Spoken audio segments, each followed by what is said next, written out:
him. Nor from below, said Mr. Merryweather, striking his stick upon the flags which lined the floor. Why, dear me, it sounds quite hollow, he remarked, looking up in surprise. I must really ask you to be a little more quiet, said Holmes, severely. You have already imperiled the whole success of our expedition. Might I beg that you would have the goodness to sit down upon one of those boxes, and not to interfere? The solemn Mr. Merryweather perched himself upon a crate, with a very injured expression upon his face, while Holmes fell upon his knees upon the floor and, with the lantern and a magnifying lens, began to examine minutely the cracks between the stones. A few seconds sufficed to satisfy him, for he sprang to his feet again, and put his glass in his pocket. We have at least an hour before us, he remarked, for they can hardly take any steps until the good pawnbroker is safely in bed. Then they will not lose a minute, for the sooner they do their work the longer time they will have for their escape. We are at present, doctor, as no doubt you have divined, in the cellar of the city branch of one of the principal London banks. Mr. Merryweather is the chairman of directors, and he will explain to you that there are reasons why the more daring criminals of London should take a considerable interest in this cellar at present. It is our French gold, whispered the director. We have had several warnings that an attempt might be made upon it. Your French gold? Yes. We had occasion some months ago to strengthen our resources, and borrowed for that purpose 30,000 Napoleons from the Bank of France. It has become known that we have never had occasion to unpack the money, and that it is still lying in our cellar. The crate upon which I sit contains 2,000 Napoleons packed between layers of lead foil. Our reserve of bullion is much larger at present than is usually kept in a single branch office, and the directors have had misgivings upon the subject, which were very well justified, observed Holmes. And now it is time that we arranged our little plans. I expect that within an hour matters will come to a head. In the meantime, Mr. Merryweather, we must put the screen over that dark lantern, and sit in the dark.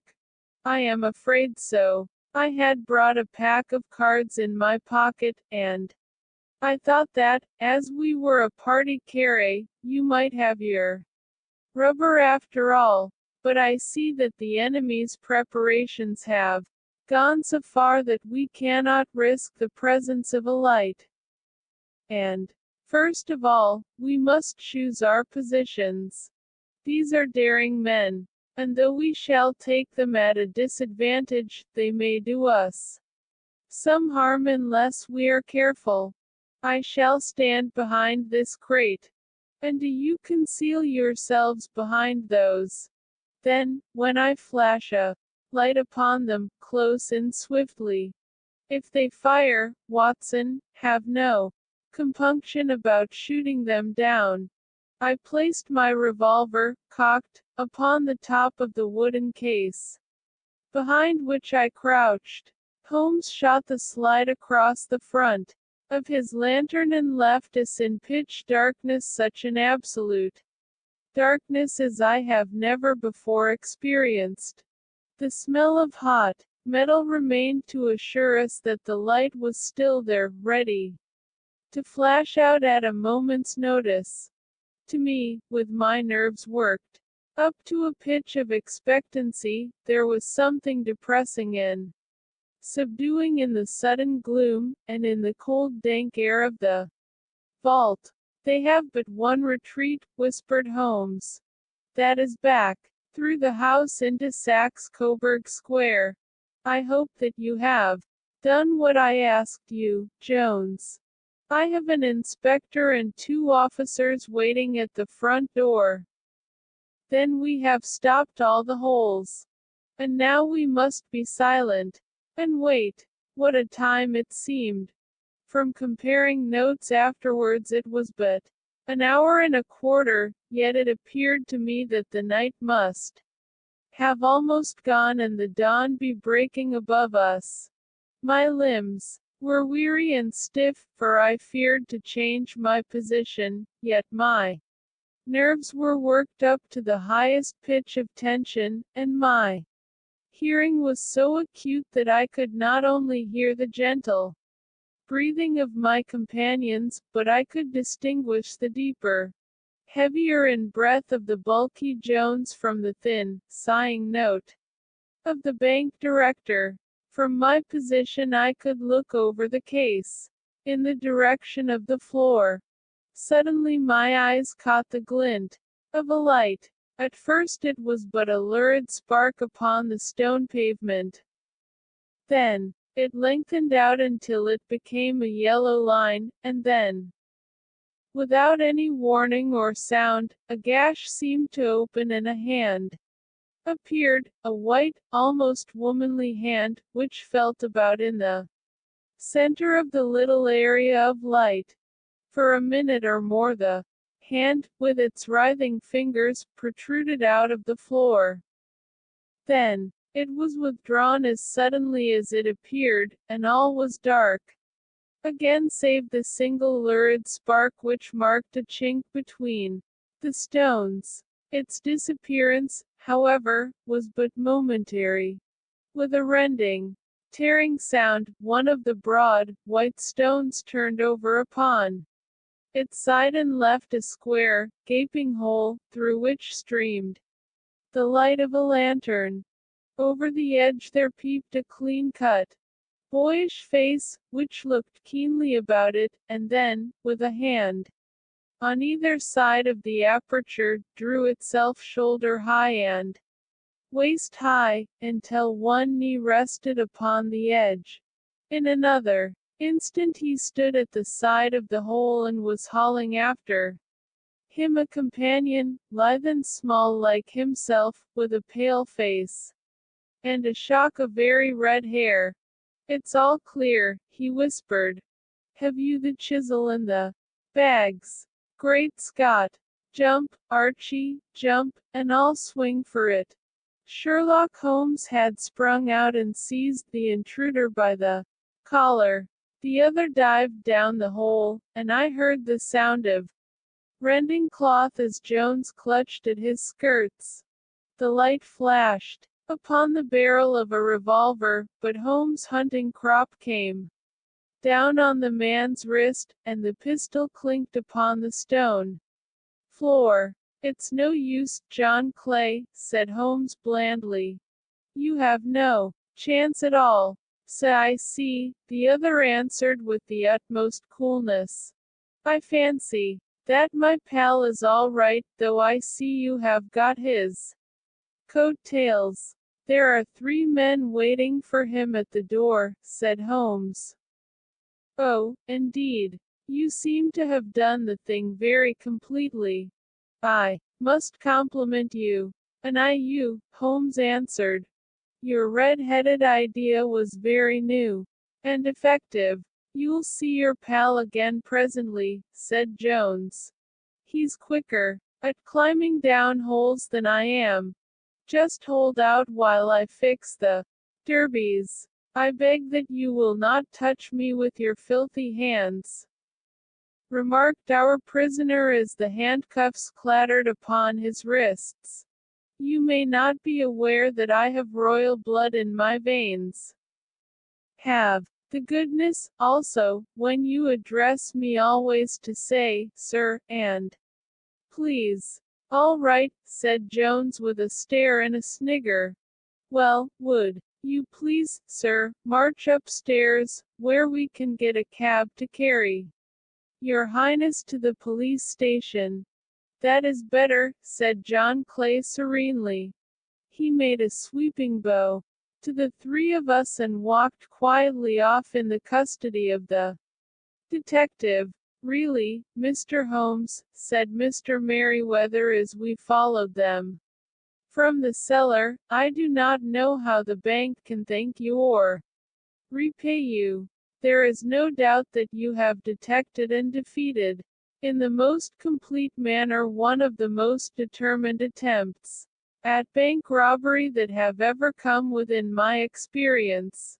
I have had one or two little scores of my own to settle with Mr. John Clay, said Holmes. I have been at some small expense over this matter, which I shall expect the bank to refund, but beyond that I am amply repaid by having had an experience which is in many ways unique, and by hearing the very remarkable narrative of the Red-Headed League. You see, Watson, he explained in the early hours of the morning, as we sat over a glass of whiskey and soda in Baker Street, it was perfectly obvious from the first that the only possible object of this rather fantastic business of the advertisement of the League, and the copying of the encyclopedia, must be to get this not over bright pawnbroker out of the way for a number of hours every day. It was a curious way of managing it, but really, it would be difficult to suggest a better. The method was, no doubt, suggested to Clay's ingenious mind by the color of his accomplice's hair. The £4 a week was a lure which must draw him, and what was it to them, who were playing for thousands?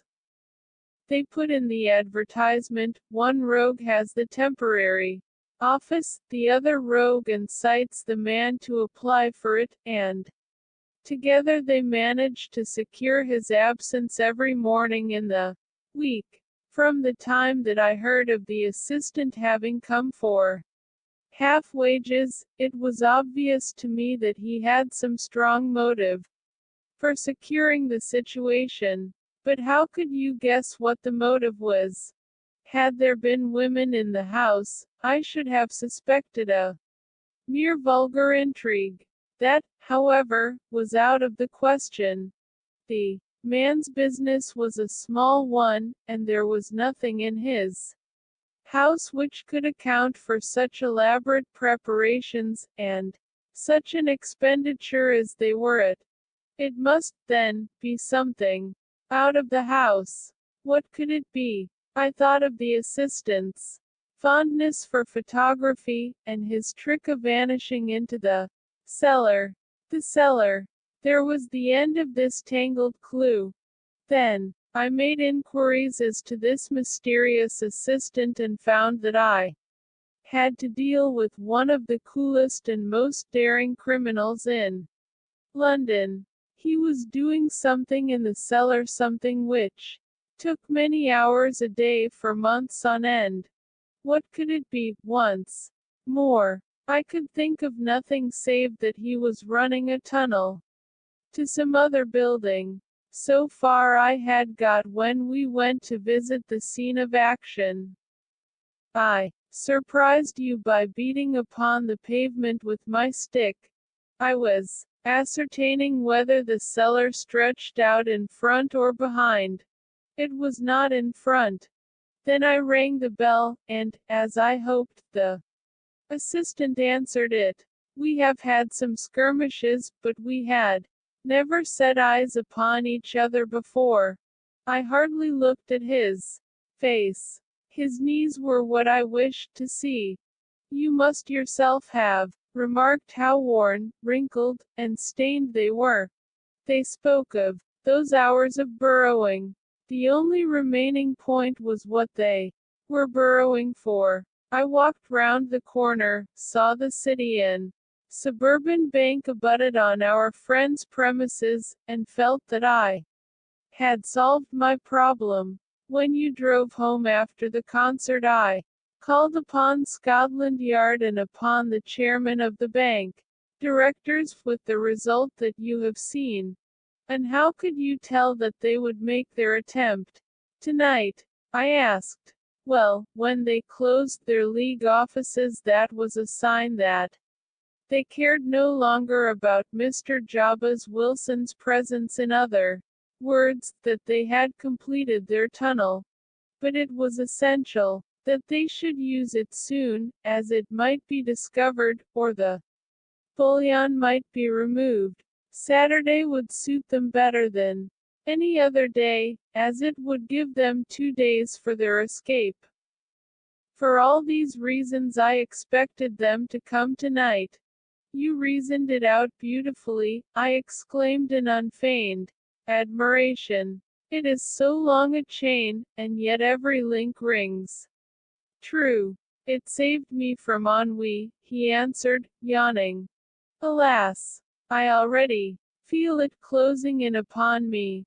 My life is spent in one long effort to escape from the commonplaces of existence. These little problems help me to do so. And you are a benefactor of the race, said I. He shrugged his shoulders. Well, perhaps, after all, it is of some little use, he remarked. L'homme c'est rien l'herve, c'est tout, as Gustave Flaubert wrote to George Sand. Adventure 3. A Case of Identity. My dear fellow, said Sherlock Holmes as we sat on either side of the fire in his lodgings at Baker Street, life is infinitely stranger than anything which the mind of man could invent. We would not dare to conceive the things which are really mere commonplaces of existence. If we could fly out of that window, hand in hand, hover over this great city, gently remove the roofs, and peep in at the queer things which are going on, the strange coincidences, the plannings, the cross purposes, the wonderful chains of events, working through generations, and leading to the most outre results, it would make all fiction with its conventionalities and foreseen conclusions most stale and unprofitable. And yet I am not convinced of it, I answered. The cases which come to light in the papers are, as a rule, bald enough, and vulgar enough. We have in our police reports realism pushed to its extreme limits, and yet the result is, it must be confessed, neither fascinating nor artistic. A certain selection and discretion must be used in producing a realistic effect, remarked Holmes.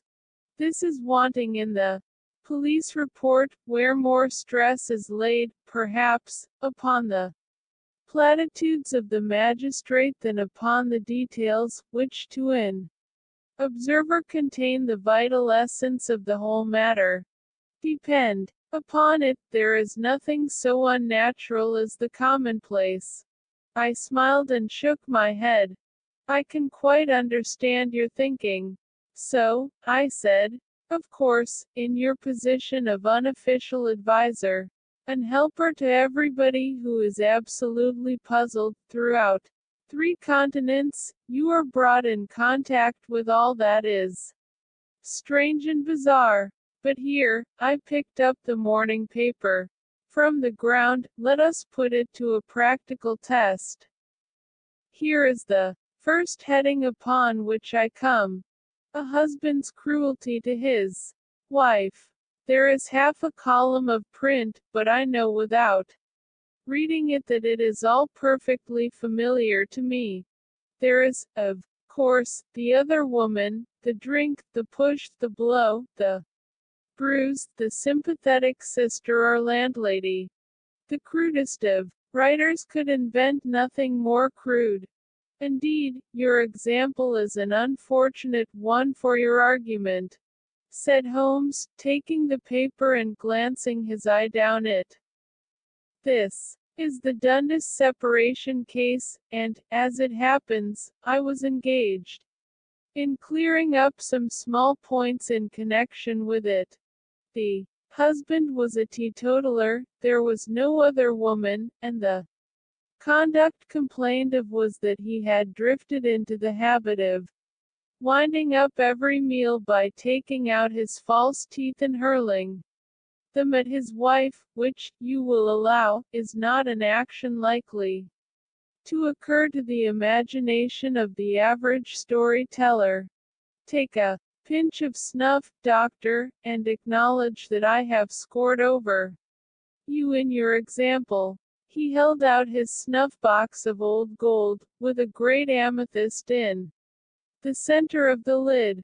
Its splendor was in such contrast to his homely ways and simple life that I could not help commenting upon it. Ah, said he, I forgot that I had not seen you for some weeks. It is a little souvenir from the King of Bohemia in return for my assistance in the case of the Irene Adler papers. And the ring? I asked, glancing at a remarkable brilliant which sparkled upon his finger.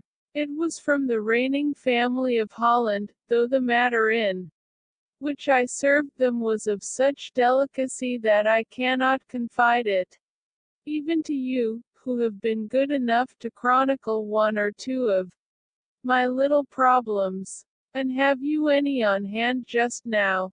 I asked with interest. Some 10 or 12, but none which present any feature of interest. They are important, you understand, without being interesting. Indeed, I have found that it is usually in unimportant matters that there is a field for the observation, and for the quick analysis of cause and effect which gives the charm to an investigation. The larger crimes are apt to be the simpler, for the bigger the crime the more obvious, as a rule, is the motive.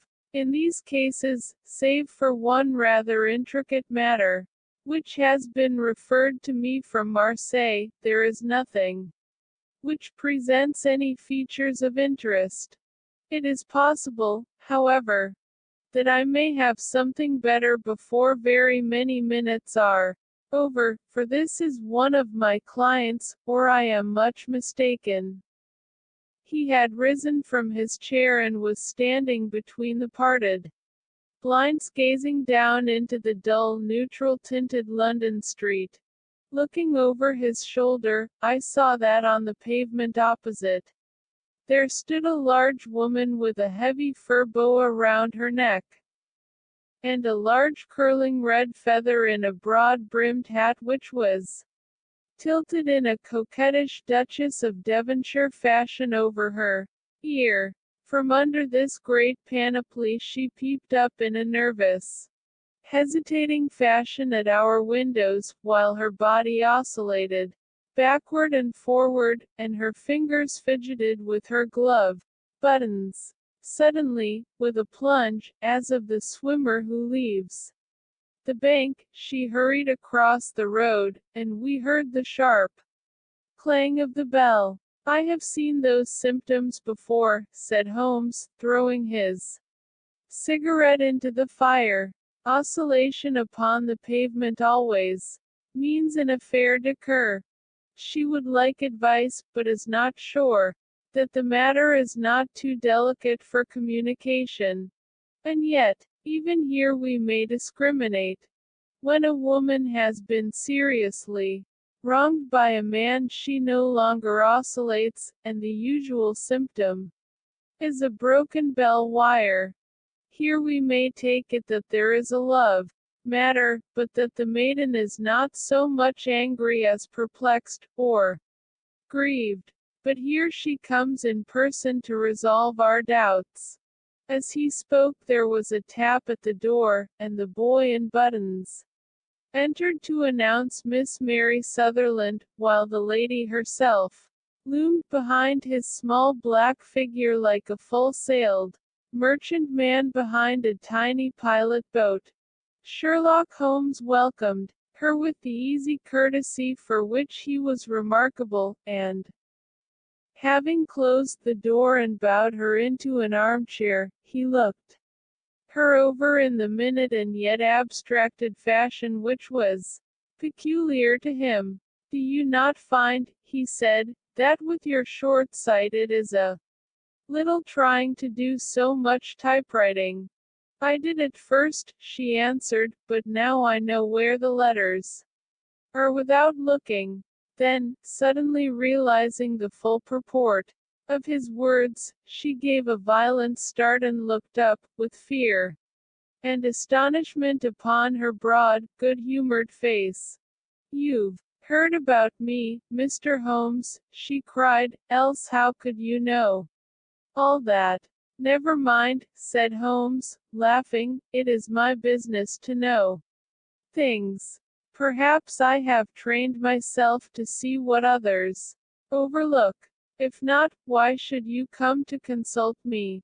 I came to you, sir, because I heard of you from Mrs. Etheridge, whose husband you found so easy when the police and everyone had given him up for dead.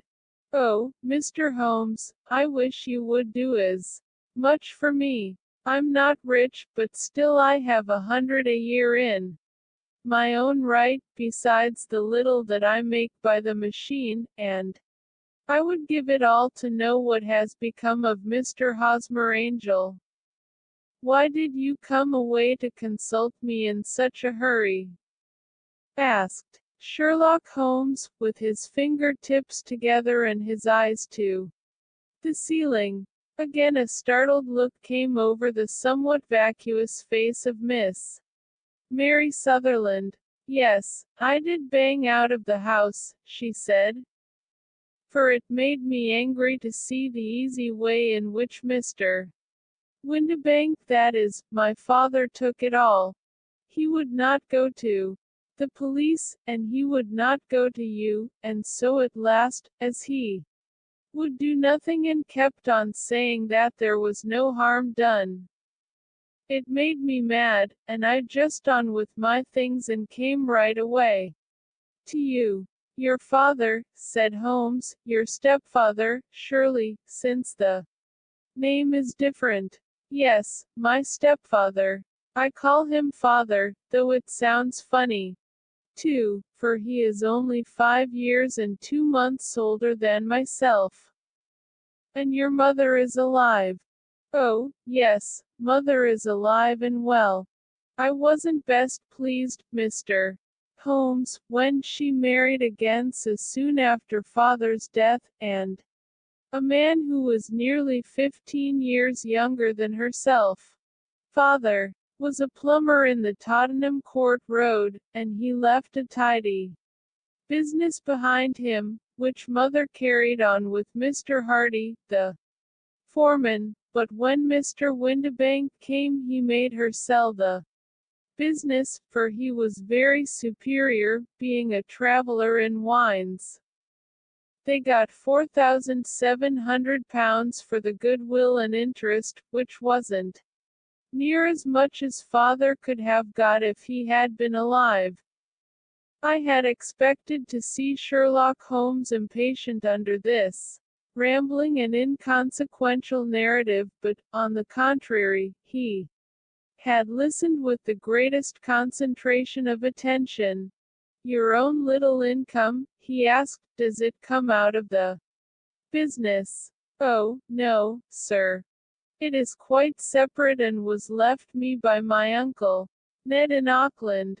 It is in New Zealand stock, paying 4.5%.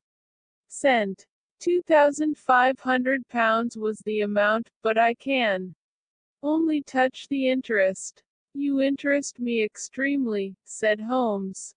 And since you draw so large a sum as 100 a year, with what you earn into the bargain, you no doubt travel a little and indulge yourself in every way. I believe that a single lady can get on very nicely upon an income of about £60. I could do with much less than that, Mr. Holmes, but you understand that as long as I live at home I don't wish to be a burden to them, and so they have the use of the money just while I am staying with them. Of course, that is only just for the time. Mr. Windibank draws my interest every quarter and pays it over to mother, and I find that I can do pretty well with what I earn at typewriting. It brings me tuppence a sheet, and I can often do from 15 to 20 sheets in a day. You have made your position very clear to me, said Holmes. This is my friend, Dr. Watson, before whom you can speak as freely as before myself. Kindly tell us now all about your connection with Mr. Hosmer Angel. A flush stole over Miss Sutherland's face, and she picked nervously at the fringe of her jacket. I met him first at the gasfitters' ball, she said. They used to send father tickets when he was alive, and then afterwards they remembered us, and sent them to mother. Mr. Windibank did not wish us to go. He never did wish us to go anywhere. He would get quite mad if I wanted so much as to join a Sunday school treat. But this time I was set on going, and I would go, for what right had he to prevent? He said the folk were not fit for us to know, when all father's friends were to be there. And he said that I had nothing fit to wear, when I had my purple plush that I had never so much as taken out of the drawer. At last, when nothing else would do, he went off to France upon the business of the firm, but we went, mother and I, with Mr. Hardy, who used to be our foreman, and it was there I met Mr. Hosmer Angel. I suppose, said Holmes, that when Mr. Windibank came back from France he was very annoyed at your having gone to the ball. Oh, well, he was very good about it. He laughed, I remember, and shrugged his shoulders, and said there was no use denying anything to a woman, for she would have her way. I see. Then at the gasfitters' ball you met, as I understand, a gentleman called Mr. Hosmer Angel. Yes, sir. I met him that night, and he called next day to ask if we had got home all safe, and after that we met him, that is to say, Mr. Holmes, I met him twice for walks, but after that father came back again, and Mr. Hosmer Angel could not come to the house any more. No. Well, you know father didn't like anything of the sort. He wouldn't have any visitors if he could help it, and he used to say that a woman should be happy in her own family circle. But then, as I used to say to mother, a woman wants her own circle to begin with, and I had not got mine yet. But how about Mr. Hosmer Angel? Did he make no attempt to see you? Well, father was going off to France again in a week, and Hosmer wrote and said that it would be safer and better not to see each other until he had gone. We could write in the meantime, and he used to write every day. I took the letters in the morning, so there was no need for father to know. Were you engaged to the gentleman at this time? Oh, yes, Mr. Holmes. We were engaged after the first walk that we took. Hosmer Mr. Angel was a cashier in an office in Leadenhall Street Inn. What office? That's the worst of it, Mr. Holmes. I don't know. Where did he live, then?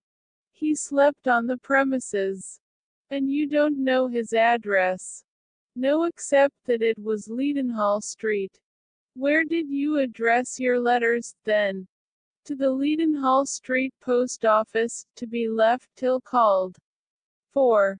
He said that if they were sent to the office he would be chaffed by all the other clerks about having letters from a lady.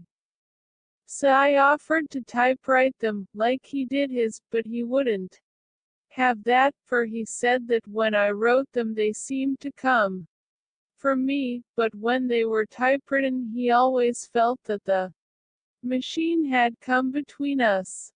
That will just show you how fond he was of me, Mr. Holmes, and the little things that he would think of. It was most suggestive, said Holmes. It has long been an axiom of mine that the little things are infinitely the most important. Can you remember any other little things about Mr. Hosmer Angel? He was a very shy man, Mr. Holmes. He would rather walk with me in the evening than in the daylight, for he said that he hated to be conspicuous. Very retiring and gentlemanly he was. Even his voice was gentle. He'd had the quinsy and swollen glands when he was young, he told me, and it had left him with a weak throat and a hesitating, whispering fashion of speech. He was always well dressed, very neat and plain, but his eyes were weak, just as mine are, and he wore tinted glasses against the glare. Well, and what happened when Mr. Windibank, your stepfather, returned to France? Mr. Hosmer Angel came to the house again and proposed that we should marry before father came back. He was in dreadful earnest, and made me swear, with my hands on the testament, that whatever happened I would always be true to him.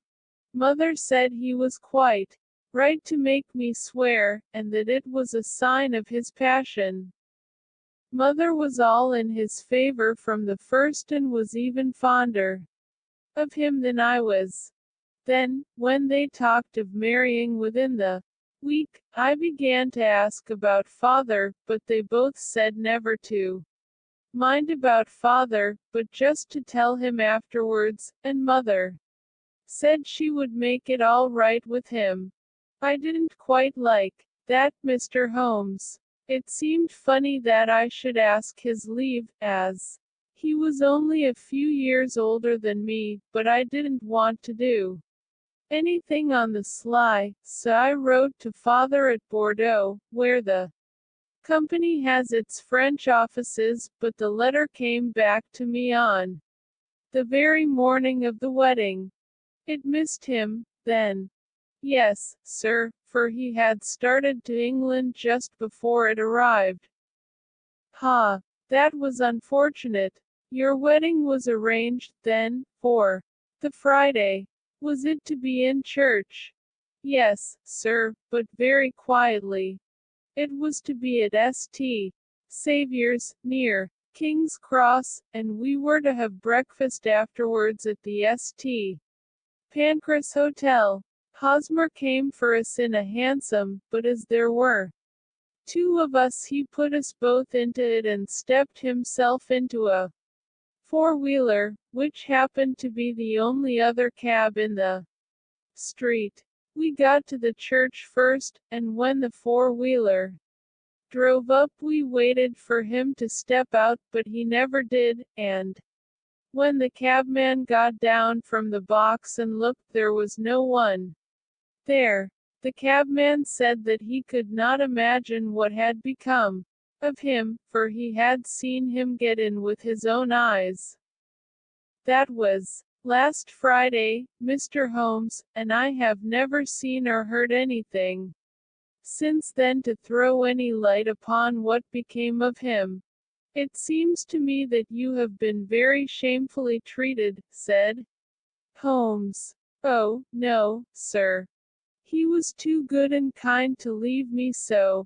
Why, all the morning he was saying to me that, whatever happened, I was to be true, and that even if something quite unforeseen occurred to separate us, I was always to remember that I was pledged to him, and that he would claim his pledge sooner or later. It seemed strange talk for a wedding morning, but what has happened since gives a meaning to it. Most certainly it does. Your own opinion is, then, that some unforeseen catastrophe has occurred to him. Yes, sir. I believe that he foresaw some danger, or else he would not have talked so. And then I think that what he foresaw happened, but you have no notion as to what it could have been.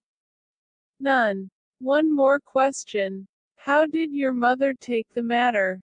She was angry, and said that I was never to speak of the matter again. And your father? Did you tell him? Yes, and he seemed to think, with me, that something had happened, and that I should hear of Hosmer again. As he said, what interest could anyone have in bringing me to the doors of the church, and then leaving me? Now, if he had borrowed my money, or if he had married me and got my money settled on him, there might be some reason, but Hosmer was very independent about money and never would look at a shilling of mine. And yet, what could have happened? And why could he not write?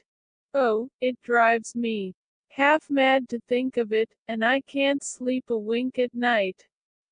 She pulled a little handkerchief out of her muff and began to sob heavily into it. I shall glance into the case for you, said Holmes, rising, and I have no doubt that we shall reach some definite result. Let the weight of the matter rest upon me now, and do not let your mind dwell upon it further. Above all, try to let Mr. Hosmer Angel vanish from your memory, as he has done from your life. Then you don't think I'll see him again? I fear not. Then what has happened to him? You will leave that question in my hands. I should like an accurate description of him and any letters of his which you can spare. I advertised for him in last Saturday's Chronicle, said she. Here is the slip and here are 4 letters from him. Thank you. And your address? No. 31 Leon Place, Camberwell. Mr. Angel's address you never had, I understand. Where is your father's place of business? He travels for Westhouse and Marbank, the great claret importers, of Fenchurch Street. Thank you. You have made your statement very clearly. You will leave the papers here, and remember the advice which I have given you. Let the whole incident be a sealed book, and do not allow it to affect your life. You are very kind, Mr. Holmes, but I cannot do that. I shall be true to Hosmer. He shall find me ready when he comes back.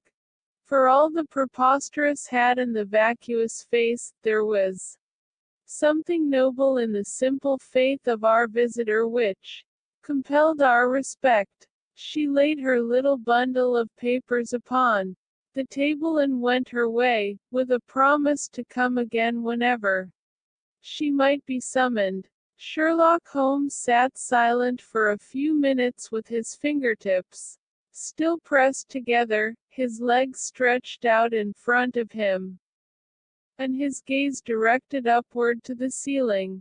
Then he took down from the rack the old and oily clay pipe, which was to him as a counselor, and, having lit it, he leaned back in his chair, with the thick blue cloud wreaths spinning up from him, and a look of infinite languor in his face.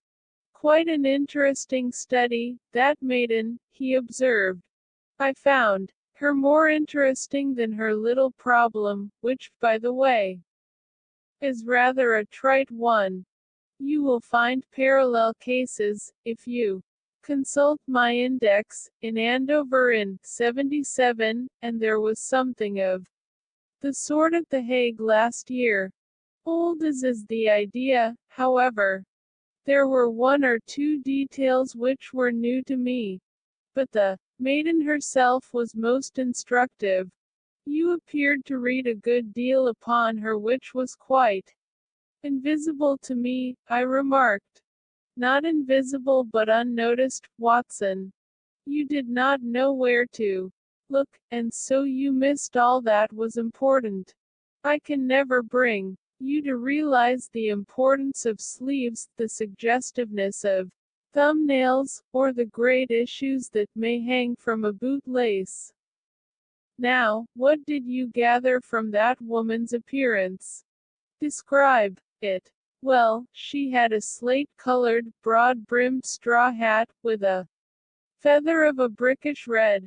Her jacket was black, with black beads sewn upon it, and a fringe of little black jet ornaments. Her dress was brown, rather darker than coffee color, with a little purple plush at the neck and sleeves. Her gloves were grayish and were worn through at the right forefinger. Her boots I didn't observe. She had small round, hanging gold earrings, and a general air of being fairly well-to-do in a vulgar, comfortable, easy-going way. Sherlock Holmes clapped his hands softly together and chuckled. "'Pon my word, Watson, you are coming along wonderfully. You have really done very well indeed. It is true that you have missed everything of importance, but you have hit upon the method, and you have a quick eye for color. Never trust to general impressions, my boy, but concentrate yourself upon details. My first glance is always at a woman's sleeve. In a man it is perhaps better first to take the knee of the trouser. As you observed, this woman had plush upon her sleeves, which is a most useful material for showing traces. The double line a little above the wrist, where the typewriter presses against the table, was beautifully defined. The sewing machine, of the hand type, leaves a similar mark, but only on the left arm, and on the side of it farthest from the thumb, instead of being right across the broadest part, as this was. I then glanced at her face, and, observing the dint of a pince-nez at either side of her nose, I ventured a remark upon short sight and typewriting, which seemed to surprise her. It surprised me. But, surely, it was obvious. I was then much surprised and interested on glancing down to observe that, though the boots which she was wearing were not unlike each other, they were really odd ones, the one having a slightly decorated toe cap, and the other a plain one. One was buttoned only in the two lower buttons out of 5, and the other at the first, third, and fifth. Now, when you see that a young lady, otherwise neatly dressed, has come away from home with odd boots, half-buttoned, it is no great deduction to say that she came away in a hurry.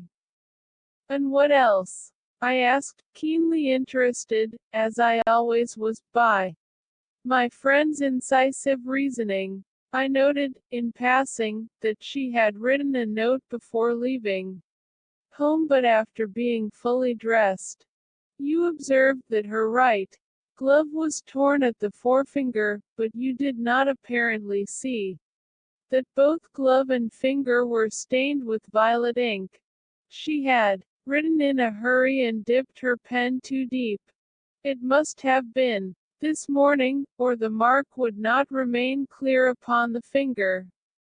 All this is amusing, though rather elementary, but I must go back to business, Watson. Would you mind reading me the advertised description of Mr. Hosmer Angel?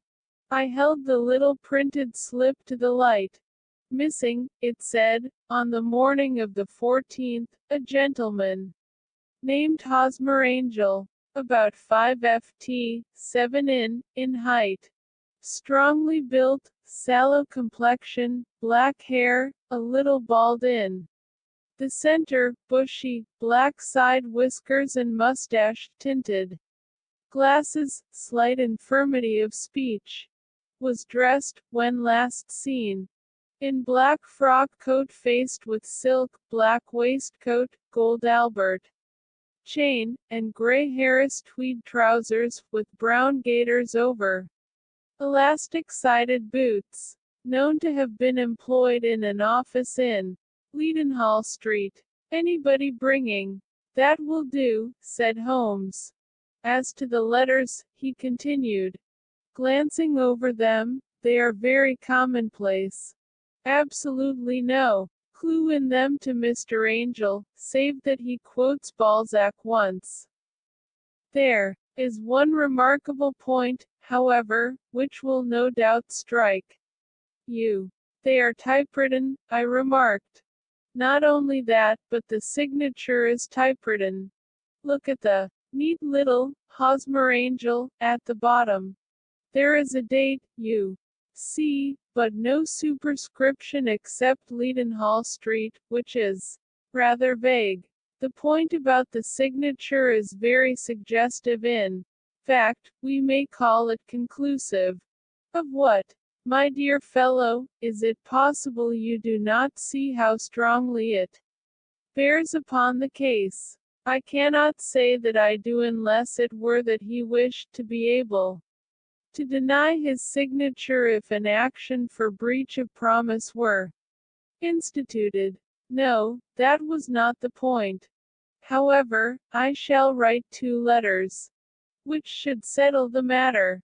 One is to a firm in the city, the other is to the young lady's stepfather, Mr. Windibank, asking him whether he could meet us here at 6 o'clock tomorrow evening. It is just as well that we should do business with the male relatives. And now, doctor, we can do nothing until the answers to those letters come, so we may put our little problem upon the shelf for the interim. I had had so many reasons to believe in my friend's subtle powers of reasoning and extraordinary energy in action that I felt that he must have some solid grounds for the assured and easy demeanor with which he treated the singular mystery which he had been called upon to fathom. Once only had I known him to fail, in the case of the King of Bohemia and of the Irene Adler photograph, but when I looked back to the weird business of the sign of 4, and the extraordinary circumstances connected with the study in scarlet, I felt that it would be a strange tangle, indeed, which he could not unravel. I left him then, still puffing at his black clay pipe, with the conviction that when I came again on the next evening I would find that he held in his hands all the clues which would lead up to the identity of the disappearing bridegroom of Miss Mary Sutherland. A professional case of great gravity was engaging my own attention at the time, and the whole of next day I was busy at the bedside of the sufferer. It was not until close upon 6 o'clock that I found myself free and was able to spring into a hansom and drive to Baker Street, half afraid that I might be too late to assist at the denouement of the little mystery. I found Sherlock Holmes alone, however, half asleep, with his long, thin form curled up in the recesses of his armchair. A formidable array of bottles and test tubes, with the pungent cleanly smell of hydrochloric acid, told me that he had spent his day in the chemical work which was so dear to him. Well, have you solved it? I asked as I entered. Yes. It was the bisulfate of Barita. No, no, the mystery. I cried. Oh, that. I thought of the salt that I have been working upon. There was never any mystery in the matter, though, as I said yesterday, some of the details are of interest. The only drawback is that there is no law, I fear, that can touch the scoundrel. Who was he, then, and what was his object in deserting Miss Sutherland. The question was hardly out of my mouth, and Holmes had not yet opened his lips to reply, when we heard a heavy footfall in the passage and a tap at the door. "This is the girl's stepfather, Mr. James Windibank," said Holmes. "He has written to me to say that he would be here at 6. Come in." The man who entered was a sturdy, middle-sized fellow, some 30 years of age, clean-shaven, and sallow-skinned, with a bland, insinuating manner, and a pair of wonderfully sharp and penetrating gray eyes.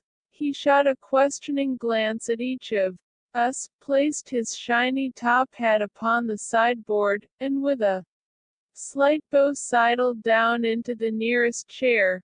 "Good evening, Mr. James Windibank," said Holmes. "I think that this typewritten letter is from you, in which you made an appointment with me for 6 o'clock. "Yes, sir.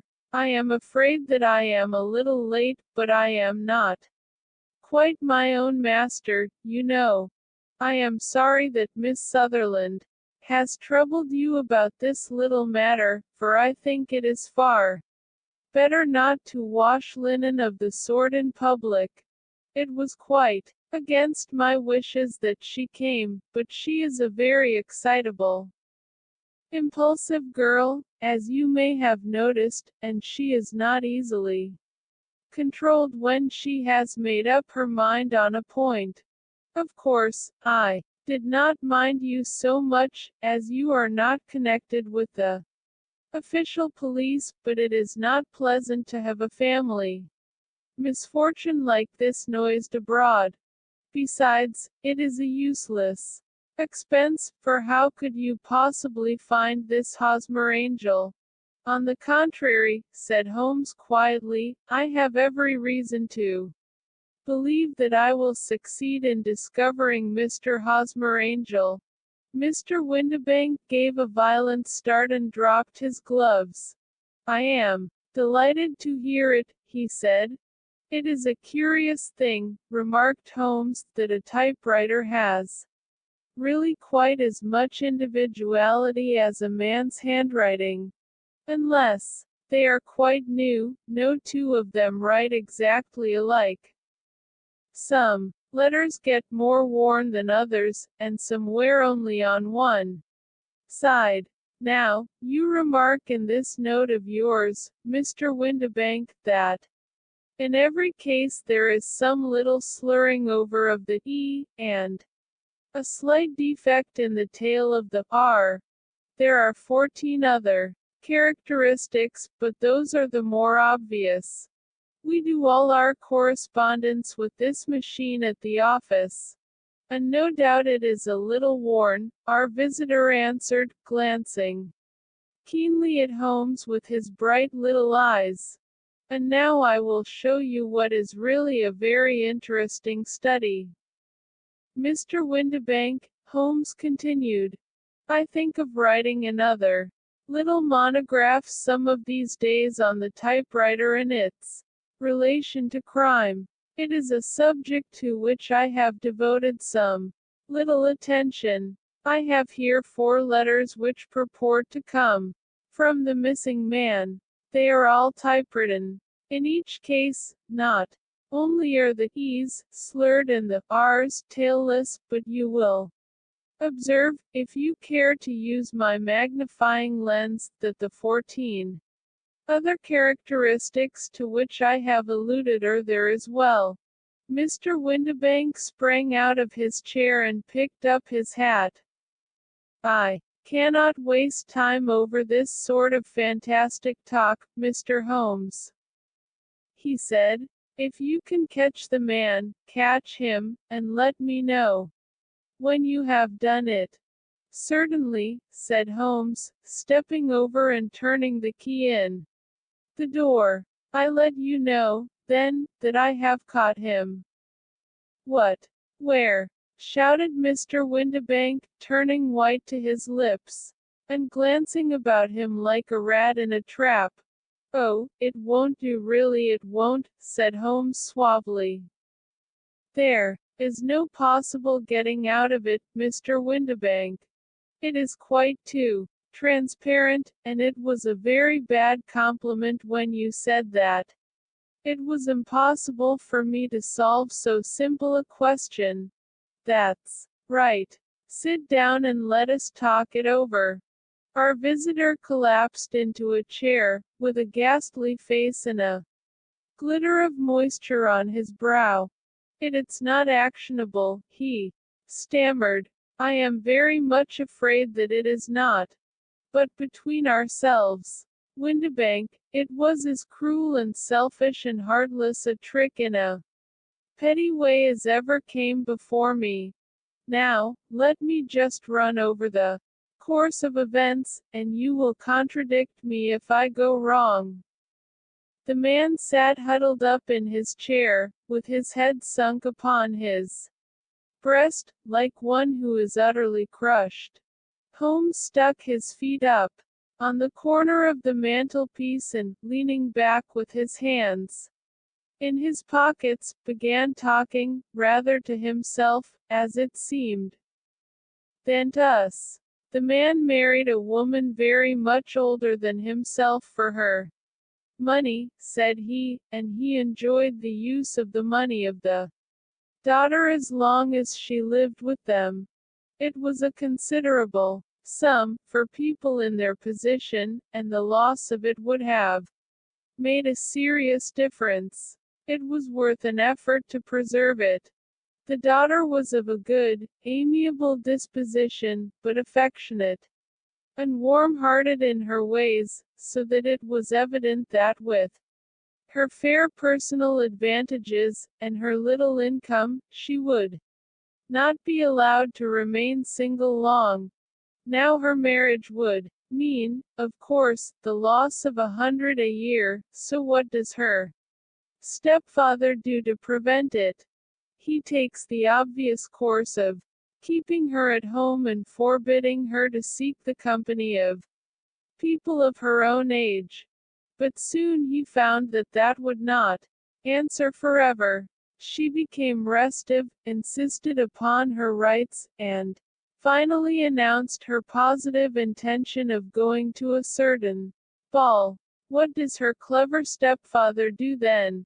He conceives an idea more creditable to his head than to his heart. With the connivance and assistance of his wife he disguised himself, covered those keen eyes with tinted glasses, masked the face with a mustache and a pair of bushy whiskers, sunk that clear voice into an insinuating whisper, and doubly secure on account of the girl's short sight, he appears as Mr. Hosmer Angel, and keeps off other lovers by making love himself. It was only a joke at first, groaned our visitor. We never thought that she would have been so carried away. Very likely not. However that may be, the young lady was very decidedly carried away, and, having quite made up her mind that her stepfather was in France, the suspicion of treachery never for an instant entered her mind. She was flattered by the gentleman's attentions, and the effect was increased by the loudly expressed admiration of her mother. Then Mr. Angel began to call, for it was obvious that the matter should be pushed as far as it would go if a real effect were to be produced. There were meetings, and an engagement, which would finally secure the girl's affections from turning towards anyone else. But the deception could not be kept up forever. These pretended journeys to France were rather cumbrous. The thing to do was clearly to bring the business to an end in such a dramatic manner that it would leave a permanent impression upon the young lady's mind and prevent her from looking upon any other suitor for some time to come. Hence those vows of fidelity exacted upon a testament, and Hence also the allusions to a possibility of something happening on the very morning of the wedding. James Windibank wished Miss Sutherland to be so bound to Hosmer Angel, and so uncertain as to his fate, that for 10 years to come, at any rate, she would not listen to another man. As far as the church door he brought her, and then, as he could go no farther, he conveniently vanished away by the old trick of stepping in at one door of a four-wheeler and out at the other. I think that was the chain of events, Mr. Windibank. Our visitor had recovered something of his assurance while Holmes had been talking, and he rose from his chair now with a cold sneer upon his pale face. "It may be so, or it may not, Mr. Holmes," said he, "but if you are so very sharp you ought to be sharp enough to know that it is you who are breaking the law now, and not me. I have done nothing actionable from the first, but as long as you keep that door locked you lay yourself open to an action for assault and illegal constraint. The law cannot, as you say, touch you," said Holmes, unlocking and throwing open the door, "yet there never was a man who deserved punishment more. If the young lady has a brother or a friend, he ought to lay a whip across your shoulders.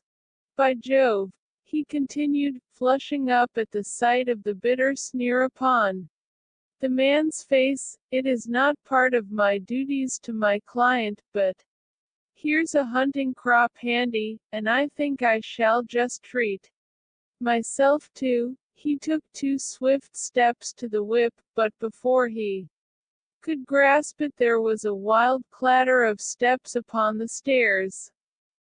The heavy hall door banged, and from the window we could see Mr. James Windibank running at the top of his speed down the road. "There's a cold-blooded scoundrel," said Holmes, laughing, as he threw himself down into his chair once more. "That fellow will rise from crime to crime until he does something very bad, and ends on a gallows. The case has, in some respects, been not entirely devoid of interest. I cannot now entirely see all the steps of your reasoning," I remarked. "Well, of course it was obvious from the first that this Mr. Hosmer Angel must have some strong object for his curious conduct, and it was equally clear that the only man who really profited by the incident, as far as we could see, was the stepfather. Then the fact that the 2 men were never together, but that the one always appeared when the other was away, was suggestive. So were the tinted spectacles and the curious voice, which both hinted at a disguise, as did the bushy whiskers. My suspicions were all confirmed by his peculiar action in typewriting his signature, which, of course, inferred that his handwriting was so familiar to her that she would recognize even the smallest sample of it. You see, all these isolated facts, together with many minor ones, all pointed in the same direction. And how did you verify them? Having once spotted my man, it was easy to get corroboration. I knew the firm for which this man worked. Having taken the printed description, I eliminated everything from it which could be the result of a disguise, the whiskers, the glasses, the voice, and I sent it to the firm, with a request that they would inform me whether it answered to the description of any of their travelers. I had already noticed the peculiarities of the typewriter, and I wrote to the man himself at his business address asking him if he would come here. As I expected, his reply was typewritten and revealed the same trivial but characteristic defects. The same post brought me a letter from West House in Marbank, of Fenchurch Street, to say that the description tallied in every respect with that of their employé, James Windibank. Voila tout. And Miss Sutherland. If I tell her she will not believe me. You may remember the old Persian saying, there is danger for him who taketh the tiger cub, and danger also for whoso snatches a delusion from a woman. There is as much sense in Hafiz as in Horace, and as much knowledge of the world. Adventure IV. The Boscombe Valley Mystery. We were seated at breakfast one morning, my wife and I, when the maid brought in a telegram. It was from Sherlock Holmes and ran in this way. Have you a couple of days to spare? Have just been wired for from the west of England in connection with Boscombe Valley tragedy. Shall be glad if you will come with me. Errand scenery perfect. Leave Paddington by the 11:15. What do you say, dear? Said my wife, looking across at me. Will you go? I really don't know what to say. I have a fairly long list at present. Oh, Anstruther would do your work for you. You have been looking a little pale lately. I think that the change would do you good. And you are always so interested in Mr. Sherlock Holmes cases. I should be ungrateful if I were not seeing what I gained through one of them, I answered. But if I am to go, I must pack at once, for I have only half an hour. My experience of camp life in Afghanistan had at least had the effect of making me a prompt and ready traveler. My wants were few and simple, so that in less than the time stated I was in a cab with my valise, rattling away to Paddington Station.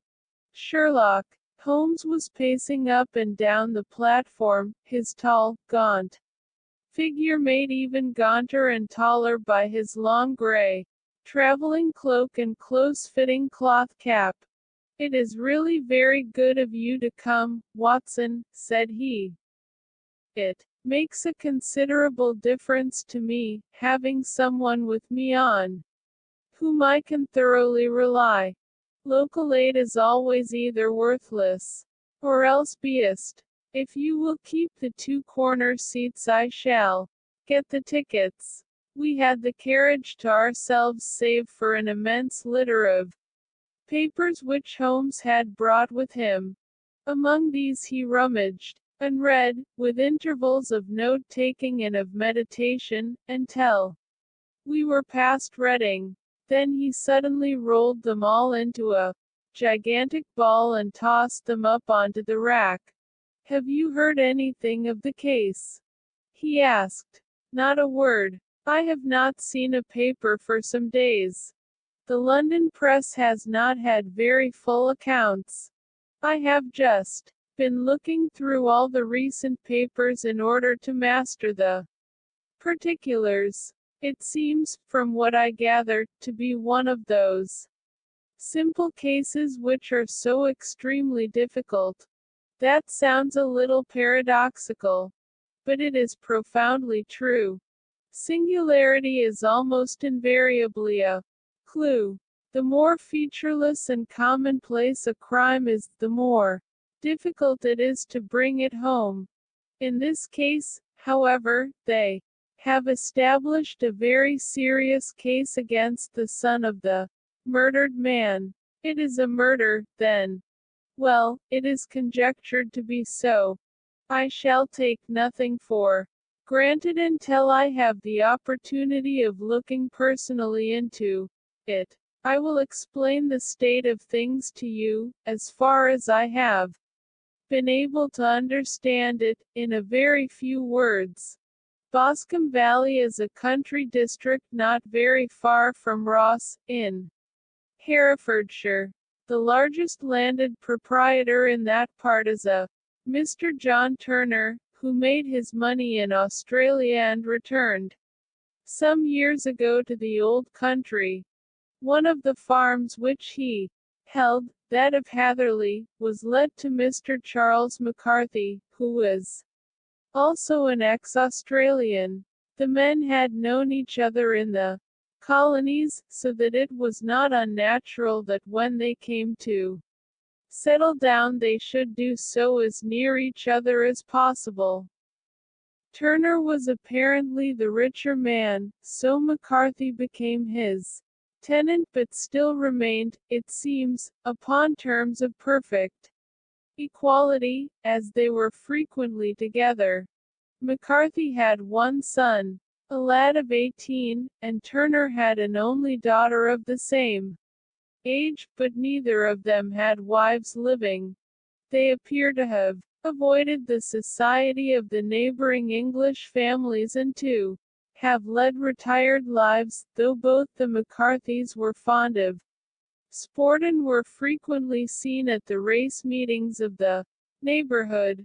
McCarthy kept 2 servants, a man and a girl. Turner had a considerable household, some half-dozen at the least.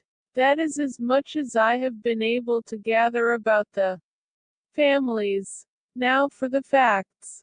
On June 3, that is, on Monday last, McCarthy left his house at Hatherley about 3 in the afternoon and walked down to the Boscombe Pool, which is a small lake formed by the spreading out of the stream which runs down the Boscombe Valley.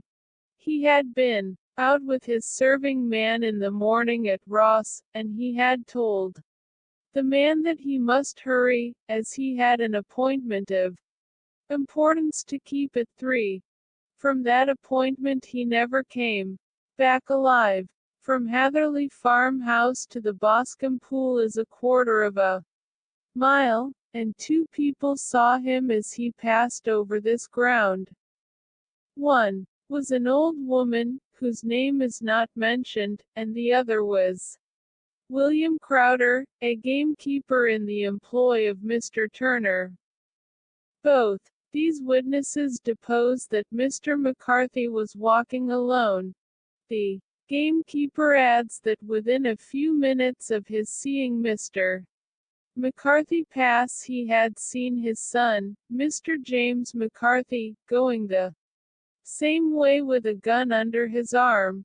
To the best of his belief, the father was actually in sight at the time, and the son was following him. He thought no more of the matter until he heard in the evening of the tragedy that had occurred.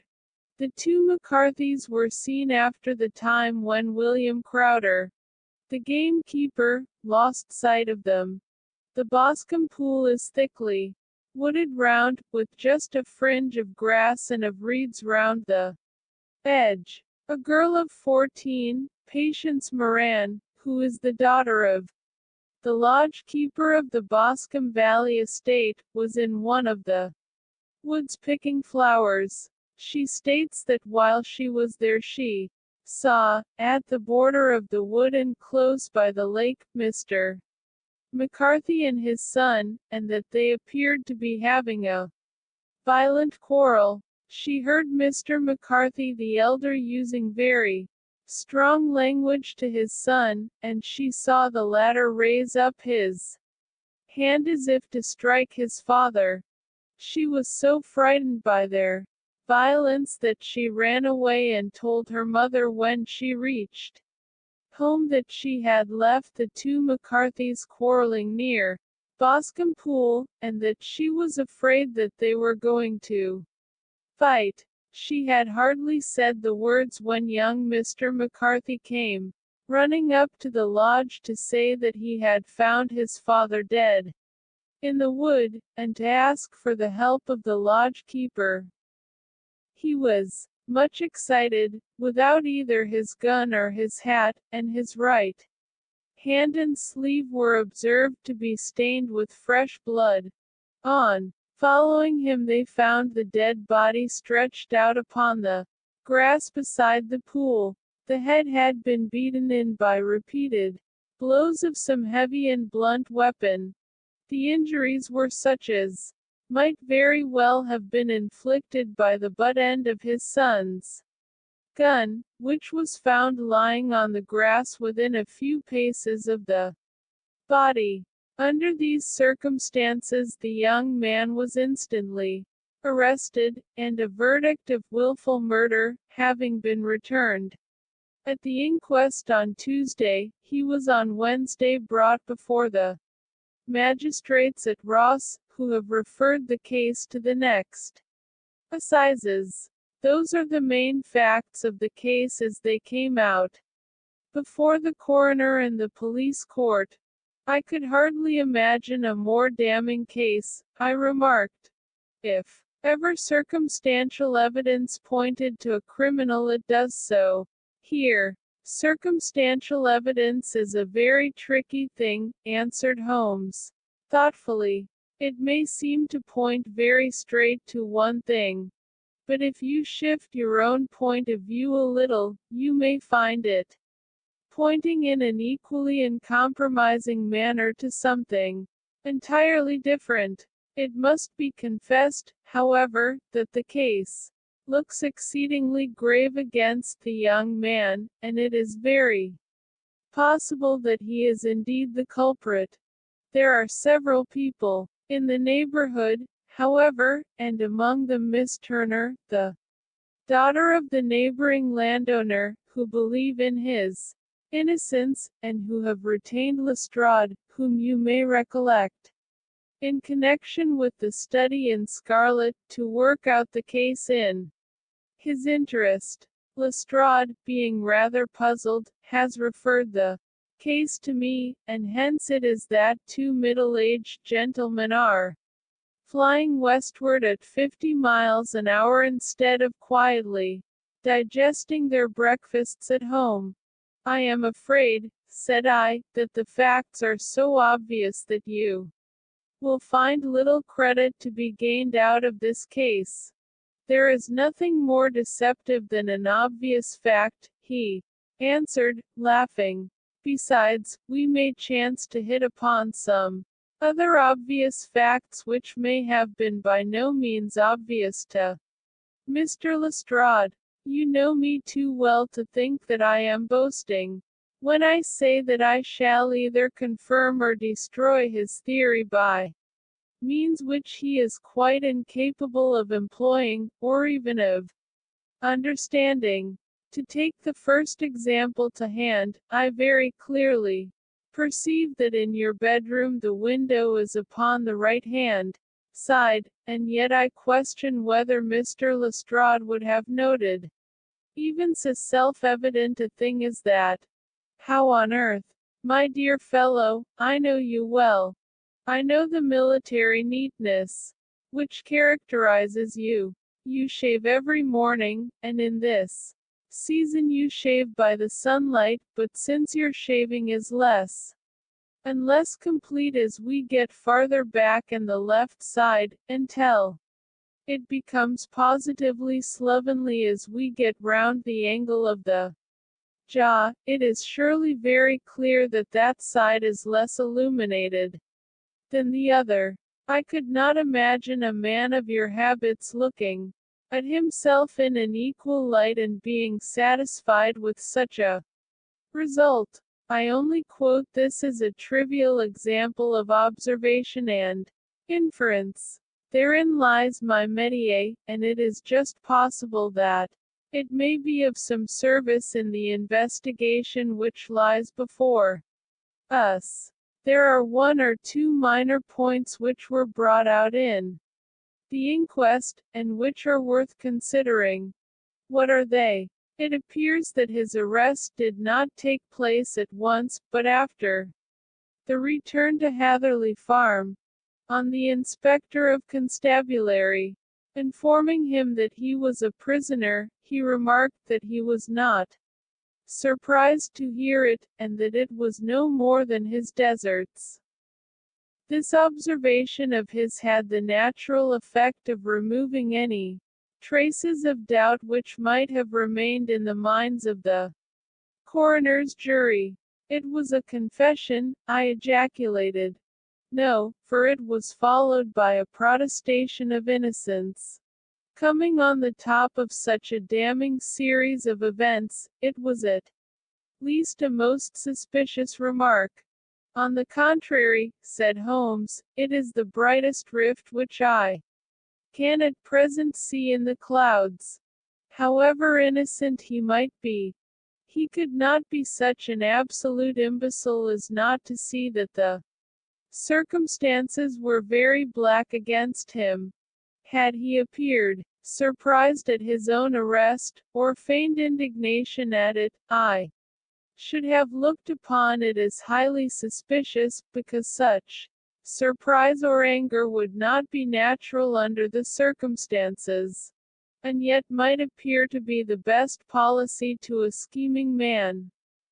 His frank acceptance of the situation marks him as either an innocent man, or else as a man of considerable self-restraint and firmness. As to his remark about his deserts, it was also not unnatural if you consider that he stood beside the dead body of his father, and that there is no doubt that he had that very day so far forgotten his filial duty as to bandy words with him, and even, according to the little girl whose evidence is so important, to raise his hand as if to strike him.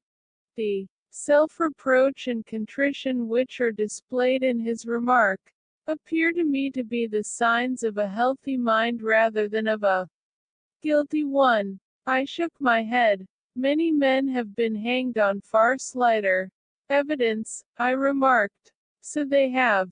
And many men have been wrongfully hanged.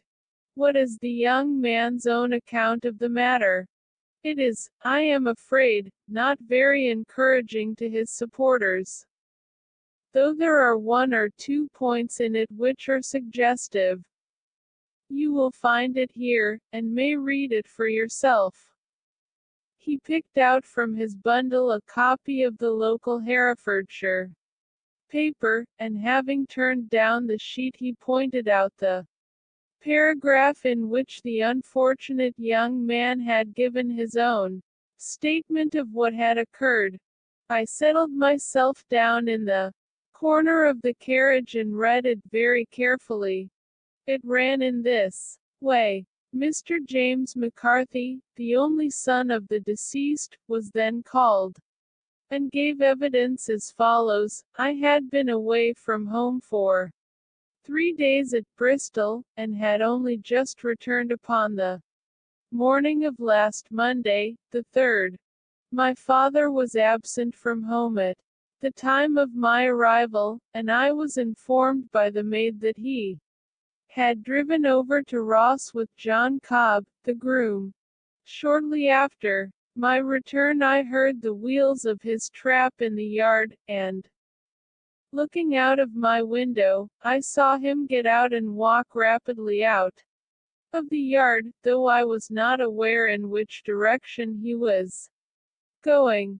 I then took my gun and strolled out in the direction of the Boscombe Pool, with the intention of visiting the rabbit warren which is upon the other side. On my way I saw William Crowder, the gamekeeper, as he had stated in his evidence, but he is mistaken in thinking that I was following my father. I had no idea that he was in front of me.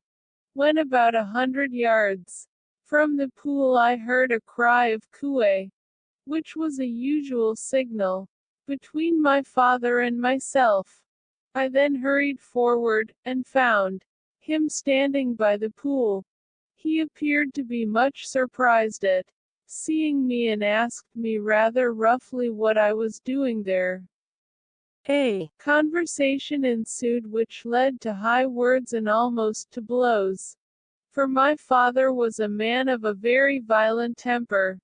Seeing that his passion was becoming ungovernable, I left him and returned towards Hatherley Farm. I had not gone more than 150 yards.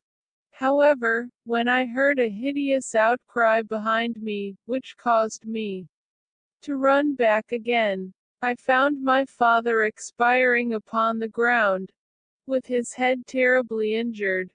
I dropped my gun and held him in my arms, but he almost instantly expired. I knelt beside him for some minutes, and then made my way to Mr. Turner's lodge-keeper, his house being the nearest, to ask for assistance. I saw no one near my father when I returned, and I have no idea how he came by his injuries. He was not a popular man, being somewhat cold and forbidding in his manners, but he had, as far as I know, no active enemies. I know nothing further of the matter. The coroner, did your father make any statement to you before he died?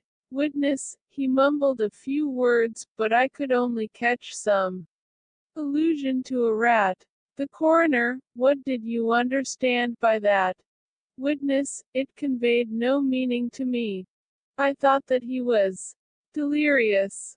The coroner, what was the point upon which you and your father had this final quarrel? Witness, I should prefer not to answer. The coroner, I am afraid that I must press it. Witness, it is really impossible for me to tell you. I can assure you that it has nothing to do with the sad tragedy which followed. The coroner, that is for the court to decide. I need not point out to you that your refusal to answer will prejudice your case considerably in any future proceedings which may arise. Witness, I must still refuse. The coroner, I understand that the cry of "Cooey" was a common signal between you and your father. Witness, it was. The coroner, how was it, then, that he uttered it before he saw you, and before he even knew that you had returned from Bristol? Witness, with considerable confusion, I do not know. A juryman, did you see nothing which aroused your suspicions when you returned on hearing the cry and found your father fatally injured? Witness, nothing definite. The coroner, what do you mean? Witness, I was so disturbed and excited as I rushed out into the open, that I could think of nothing except of my father. Yet, I have a vague impression that as I ran forward something lay upon the ground to the left of me. It seemed to me to be something gray in color, a coat of some sort, or a plaid perhaps. When I rose from my father I looked round for it, but it was gone. Do you mean that it disappeared before you went for help? Yes, it was gone. You cannot say what it was? No, I had a feeling something was there. How far from the body? A dozen yards or so. And how far from the edge of the wood? About the same. Then if it was removed it was while you were within a dozen yards of it. Yes, but with my back towards it. This concluded the examination of the witness. I see, said I as I glanced down the column, that the coroner, in his concluding remarks, was rather severe upon young McCarthy. He calls attention, and with reason, to the discrepancy about his father having signaled to him before seeing him, also to his refusal to give details of his conversation with his father, and his singular account of his father's dying words. They are all, as he remarks, very much against the son. Holmes laughed softly to himself and stretched himself out upon the cushioned seat. Both you and the coroner have been at some pains, said he, to single out the very strongest points in the young man's favor. Don't you see that you alternately give him credit for having too much imagination and too little, if he could not invent a cause of quarrel which would give him the sympathy of the jury; too much, if he evolved from his own inner consciousness anything so outre as a dying reference to a rat, and the incident of the vanishing cloth. No, sir, I shall approach this case from the point of view that what this young man says is true, and we shall see whither that hypothesis will lead us. And now here is my pocket Petrarch, and not another word shall I say of this case until we are on the scene of action. We lunch at Swindon, and I see that we shall be there in 20 minutes. It was nearly 4 o'clock when we at last, after passing through the beautiful Stroud Valley, and over the broad gleaming Severn, found ourselves at the pretty little country town of Ross. A lean, ferret-like man, furtive and sly-looking, was waiting for us upon the platform. In spite of the light brown dustcoat and leather leggings which he wore in deference to his rustic surroundings, I had no difficulty in recognizing Lestrade, of Scotland Yard. With him we drove to the Hereford Arms where a room had already been engaged for us. I have ordered a carriage, said Lestrade as we sat over a cup of tea. I knew your energetic nature, and that you would not be happy until you had been on the scene of the crime. It was very nice and complimentary of you, Holmes answered. It is entirely a question of barometric pressure. Lestrade looked startled. I do not quite follow, he said. How is the glass? 29, I see. No wind, and not a cloud in the sky. I have a caseful of cigarettes here which need smoking, and the sofa is very much superior to the usual country hotel abomination. I do not think that it is probable that I shall use the carriage tonight. Lestrade laughed indulgently. You have, no doubt, already formed your conclusions from the newspapers, he said.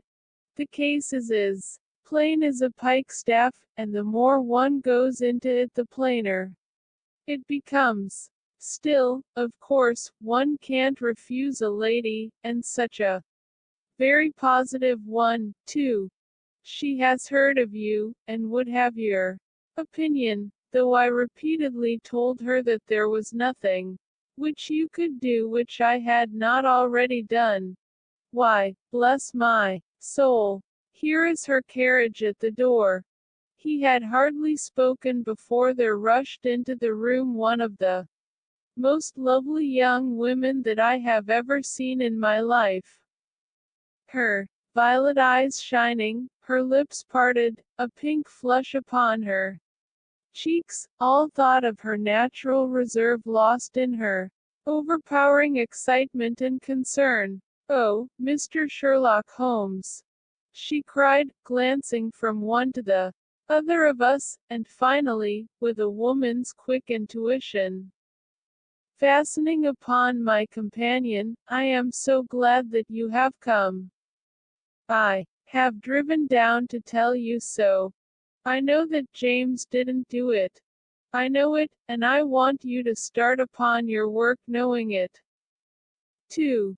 Never let yourself doubt upon that point.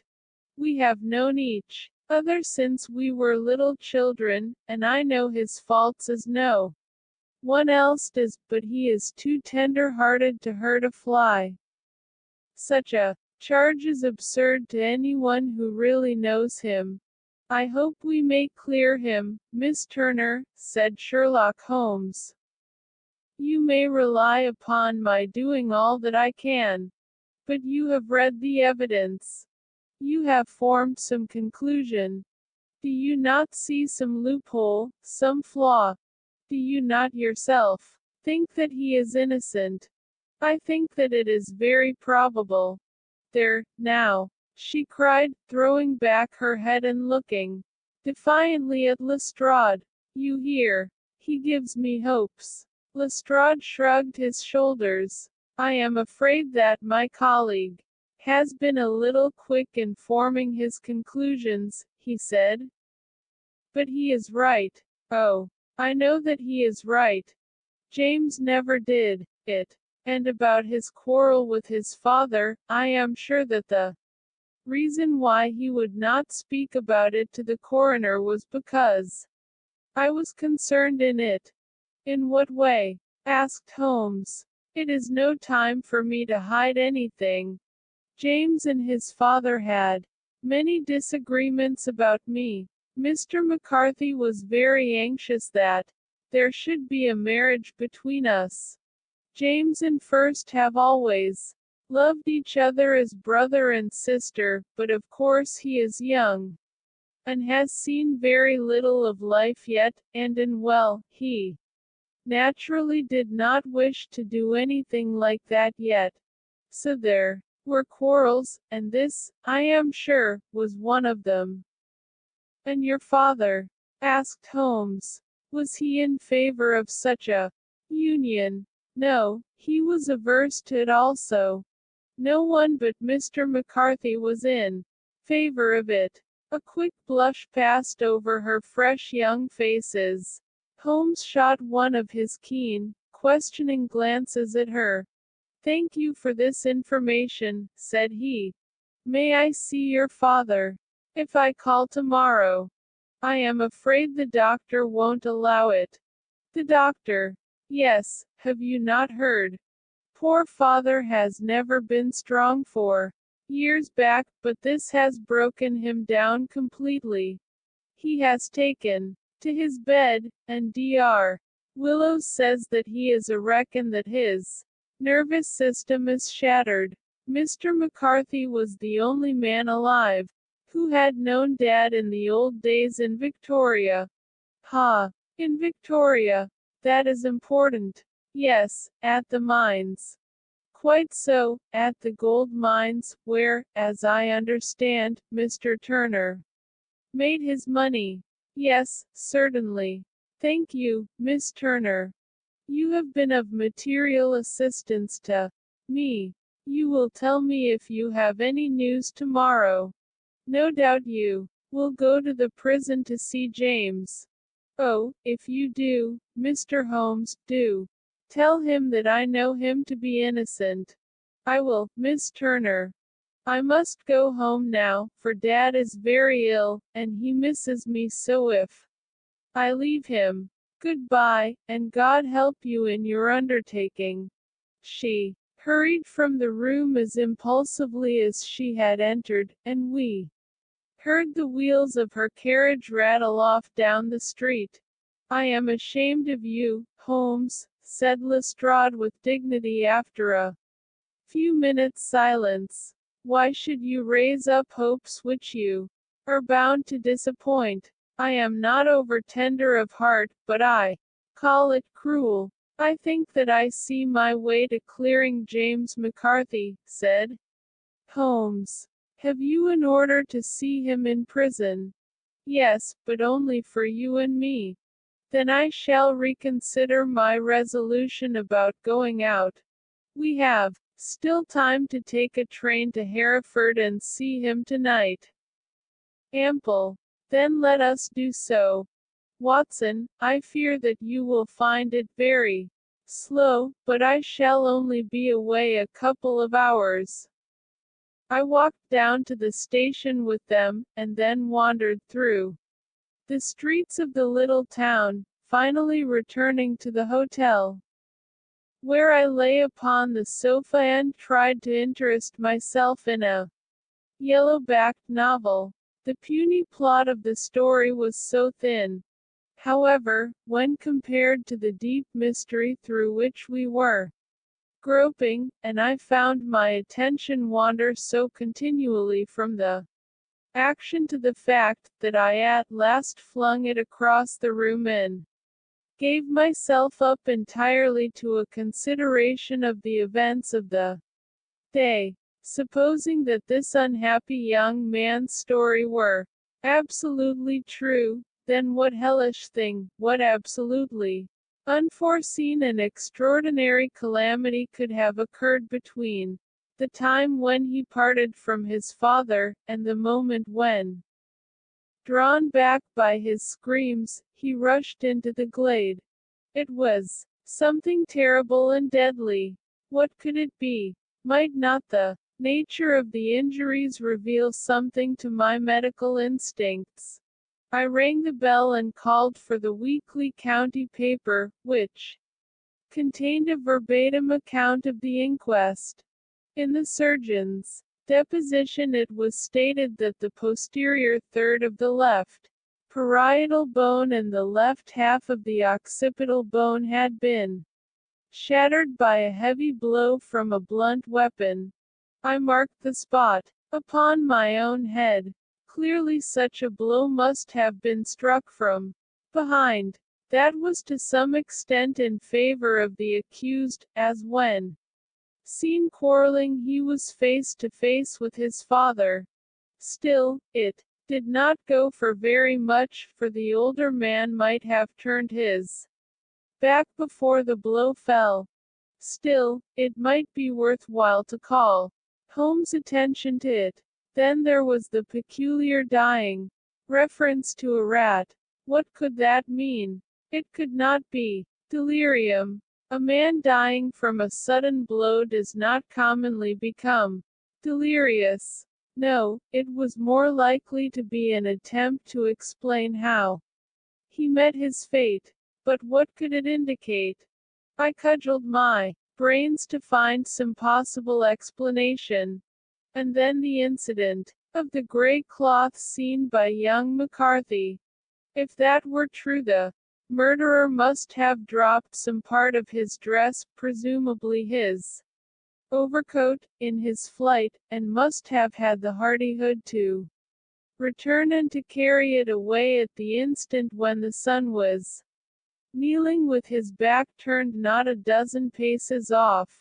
What a tissue of mysteries and improbabilities the whole thing was. I did not wonder at Lestrade's opinion, and yet I had so much faith in Sherlock Holmes' insight that I could not lose hope as long as every fresh fact seemed to strengthen his conviction of young McCarthy's innocence. It was late before Sherlock Holmes returned. He came back alone, for Lestrade was staying in lodgings in the town. "The glass still keeps very high," he remarked as he sat down. "It is of importance that it should not rain before we are able to go over the ground. On the other hand, a man should be at his very best and keenest for such nice work as that, and I did not wish to do it when fagged by a long journey. I have seen young McCarthy. And what did you learn from him? Nothing. Could he throw no light? None at all. I was inclined to think at one time that he knew who had done it and was screening him or her, but I am convinced now that he is as puzzled as everyone else.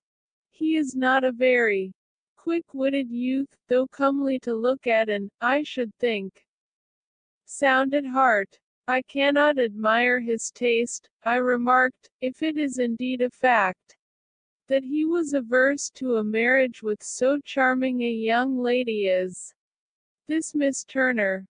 Ah, thereby hangs a rather painful tale.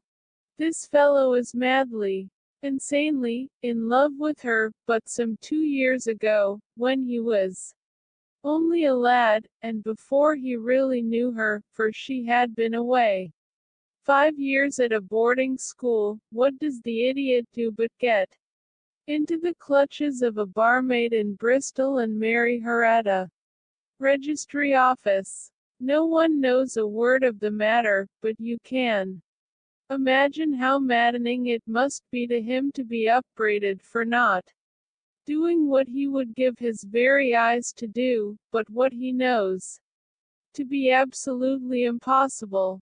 It was sheer frenzy of this sort which made him throw his hands up into the air when his father, at their last interview, was goading him on to propose to Miss Turner. On the other hand, he had no means of supporting himself, and his father, who was by all accounts a very hard man, would have thrown him over utterly had he known the truth. It was with his barmaid wife that he had spent the last 3 days in Bristol, and his father did not know where he was. Mark that point. It is of importance. Good has come out of evil, however, for the barmaid, finding from the papers that he is in serious trouble and likely to be hanged, has thrown him over utterly and has written to him to say that she has a husband already in the Bermuda dockyard, so that there is really no tie between them. I think that that bit of news has consoled young McCarthy for all that he has suffered, but if he is innocent, who has done it? Ah, who? I would call your attention very particularly to 2 points. One is that the murdered man had an appointment with someone at the pool, and that the someone could not have been his son, for his son was away, and he did not know when he would return. The second is that the murdered man was heard to cry, "Cooey," before he knew that his son had returned. Those are the crucial points upon which the case depends. And now let us talk about George Meredith, if you please, and we shall leave all minor matters until tomorrow. There was no rain, as Holmes had foretold, and the morning broke bright and cloudless. At 9 o'clock Lestrade called for us with the carriage, and we set off for Hatherley Farm and the Boscombe Pool. There is serious news this morning, Lestrade observed. It is said that Mr. Turner, of the Hall, is so ill that his life is despaired of. An elderly man, I presume, said Holmes. About 60, but his constitution has been shattered by his life abroad, and he has been in failing health for some time. This business has had a very bad effect upon him. He was an old friend of McCarthy's, and, I may add, a great benefactor to him, for I have learned that he gave him Hatherley Farm rent-free. Indeed, that is interesting, said Holmes. Oh, yes. In 100 other ways he has helped him. Everybody about here speaks of his kindness to him. Really, does it not strike you as a little singular that this McCarthy, who appears to have had little of his own, and to have been under such obligations to Turner, should still talk of marrying his son to Turner's daughter, who is, presumably, heiress to the estate, and that in such a very cocksure manner, as if it were merely a case of a proposal and all else would follow.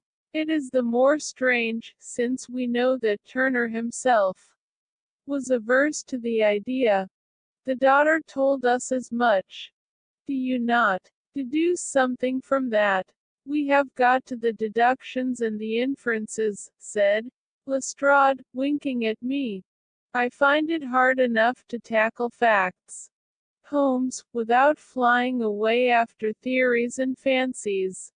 You are right, said Holmes demurely, you do find it very hard to tackle the facts. Anyhow, I have grasped one fact which you seem to find it difficult to get hold of, replied Lestrade with some warmth, and that is, that McCarthy Sr. met his death from McCarthy Jr. and that all theories to the contrary are the merest moonshine.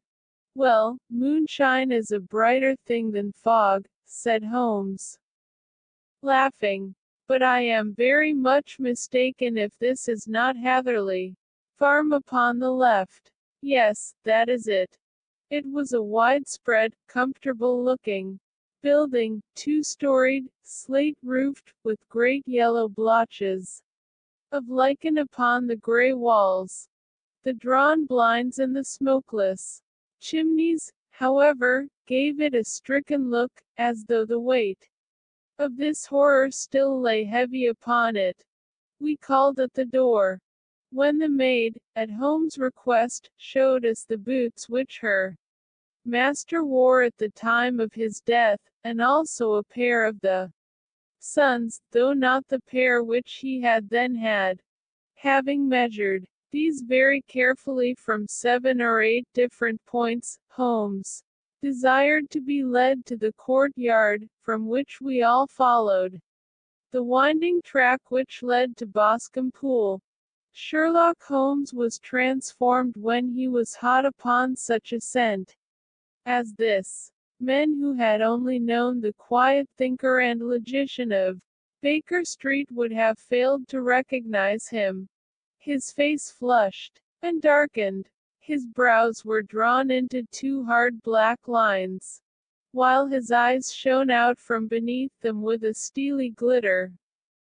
His face was bent downward, his shoulders bowed, his lips compressed, and the veins stood out like whipcord in his long, sinewy neck. His nostrils seemed to dilate with a purely animal lust for the chase, and his mind was so absolutely concentrated upon the matter before him that a question or remark fell unheeded upon his ears, or, at the most, only provoked a quick, impatient snarl in reply. Swiftly and silently he made his way along the track which ran through the meadows, and so by way of the woods to the Boscombe Pool. It was damp, marshy ground, as is all that district, and there were marks of many feet, both upon the path and amid the short grass which bounded it on either side. Sometimes Holmes would hurry on, sometimes stop dead, and once he made quite a little detour into the meadow. Lestrade and I walked behind him, the detective indifferent and contemptuous, while I watched my friend with the interest which sprang from the conviction that every one of his actions was directed towards a definite end. The Boscombe Pool, which is a little reed-girt sheet of water, some 50 yards across, is situated at the boundary between the Hatherley Farm and the private park of the wealthy Mr. Turner. Above the woods which lined it upon the farther side we could see the red, jutting pinnacles which marked the site of the rich landowner's dwelling. On the Hatherley side of the pool the woods grew very thick, and there was a narrow belt of sodden grass 20 paces across between the edge of the trees and the reeds which lined the lake. Lestrade showed us the exact spot at which the body had been found, and, indeed, so moist was the ground that I could plainly see the traces which had been left by the fall of the stricken man. To Holmes, as I could see by his eager face and peering eyes, very many other things were to be read upon the trampled grass. He ran round, like a dog who is picking up a scent, and then turned upon my companion. "What did you go into the pool for?" he asked. "I fished about with a rake. I thought there might be some weapon or other trace. But how on earth? Oh, tut, tut. I have no time. That left foot of yours with its inward twist is all over the place. A mole could trace it, and there it vanishes among the reeds. Oh, how simple it would all have been had I been here before they came like a herd of buffalo and wallowed all over it. Here is where the party with the lodge keeper came, and they have covered all tracks for 6 or 8 feet round the body. But here are 3 separate tracks of the same feet." He drew out a lens and lay down upon his waterproof to have a better view, talking all the time rather to himself than to us. These are young McCarthy's feet. Twice he was walking, and once he ran swiftly, so that the soles are deeply marked and the heels hardly visible. That bears out his story. He ran when he saw his father on the ground.